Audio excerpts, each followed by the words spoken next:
7টি মামলা, এন্টালি থানাতেও একটি মামলা হয়েছে। এই মামলাগুলোতে গুন্ডা দমন আইনকে যুক্ত করা হয়েছে এবং প্রায় 70 জনকে চিহ্নিত করা হয়েছে,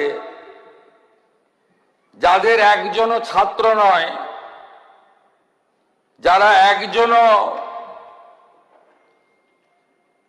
সেলফ ডিক্লেয়ার ককরোচ পার্টির মেম্বার নয়,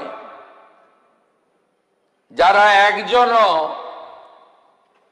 নিট সংক্রান্ত আন্দোলনকারীদের অংশ নয়। 4 জন কুখ্যাত লোকের নাম আমি এখানে বলছি, যাদেরকে আমরা ছাড়বো না। আরো বাকিগুলোর নাম তো আমি এখানে বলে সময় নষ্ট করব না। Afroz of Rajabagan, Nahid of Khidirpur, Tanvir and Nizam of Iqbalpur, Rahul Jamal of Watganj. এই 5টা গুন্ডার নাম আমি এখানে ঘোষণা করলাম। গুন্ডা দমন আইনে এমন ব্যবস্থা নেব যাতে একদিন নয়,